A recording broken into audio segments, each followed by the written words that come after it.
All right, this is number 9 on page 360. This is one of your homework problems for section 7.5, but it was a little tricky with the wording, so I wanted to go over it.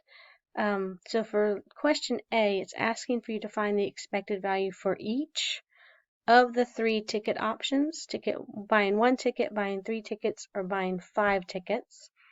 So I would highly recommend you having your books open to page 360 and looking at problem 9 so you see where I'm pulling these numbers from and what it means to be 1 ticket versus buying 3 tickets and so on. So to start off with, I kind of condensed all my information into this table. It depends on how you set up your table. I like to give myself as much information as I can to keep me organized. So for number of tickets, if you buy 1 ticket, the value of that 1 ticket was $10. If you win, you get $20,000. But the true value is your $20,000 minus the $10, because yes, you still paid the $10, so you truly are earning $19,990 versus the $20,000. So the check will say $20,000, but remember you spent $10 for that 1 ticket. Your probability to receive that 1 ticket, to have that 1 ticket be a true winning ticket, is 1 out of 10,000. So looking back in your books on page 360, number 9, that 10,000 is coming from, I think it said something about how many tickets they sold. So if you buy 1 ticket out of the 10,000 they sold, and it happens to be the winner, that's your value. Moving on to 3 tickets. If you buy 3 tickets, it's $25. So if you win off of those 3 tickets, you win that $20,000, but remember, you paid $25 to enter this raffle, so you technically and truly only earn the $19,975. So that would be what you actually would win, because you've already paid the $25 to it. Your probability for that is 3 tickets out of the 10,000 tickets. That's total sample space.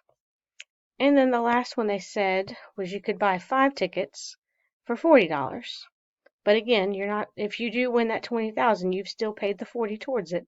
So you're truly earning 19,960 off of those 5 tickets. And your probability that one of those 5 will be the winning ticket is 5 out of 10,000. So that just kind of sets up my true value and my probability for each of those. And it just keeps me in check with 1 ticket, 3 ticket, 5 tickets. It reminds me what their value was to begin with. So let's bring it all together. So for A, it's asking for the expected value for each. So that means I'm going to find each one separately, not all together. So for the first ticket, for 1 ticket, your expected value for that 1 ticket is your true value, coming from here, times the probability of you winning that ticket, which was 1 out of 10,000. But you may not win that 1 ticket. That 1 ticket may not be pulled. Your ticket may not be used. So we need to account for that. So if you don't win, you still paid the $10. So you're at a negative 10 because you've still paid that $10. But your probability of losing is 9,999. Now, where did I get that number? Well, your total amount of tickets was 10,000, and you bought 1 of those. So if you win, it's 1 out of 10,000, or if you lose, it's the leftovers. It's the complement of it. It's 1 minus this to give me all of that. So you have 9,999 tickets left over that may not be your ticket out of the 10,000. And again, negative $10 because you still had to pay. This is if you did not win. This is if you did win.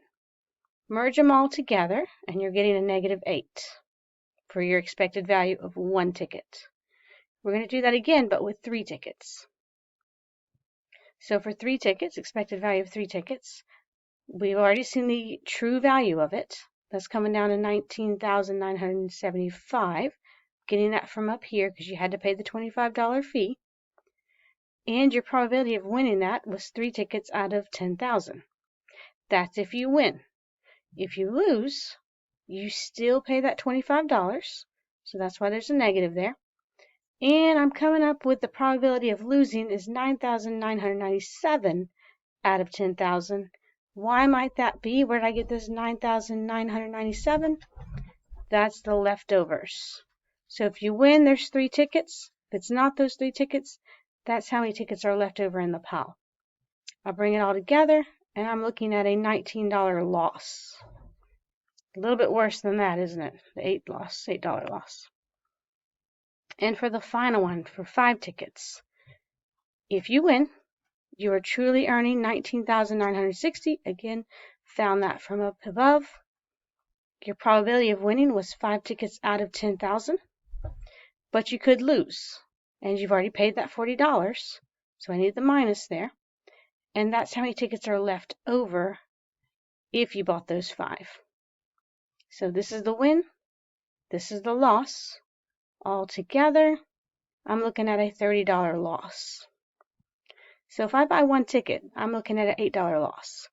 If I buy 3 tickets, I'm looking at a $19 loss. If I buy 5 tickets, I'm looking at a $30 loss. So that's the expected value for each of those ticket options. Now for B, it's asking which ticket or tickets should you buy in order to maximize the money you expect to earn. Well, looking back up here at your expected value, I don't know about you, but would you rather lose $30 or $8? Probably would rather lose $8. So buying 5 tickets feels like you have a better chance. And you do. Your probability is higher here than it was if you buy 1 ticket. But the cost of buying 5 tickets was a whole lot more than buying just 1 ticket. So if you wanted to know how many tickets to buy in order to maximize your money, you would only buy 1 ticket, and that is due to only losing $8 versus losing $30.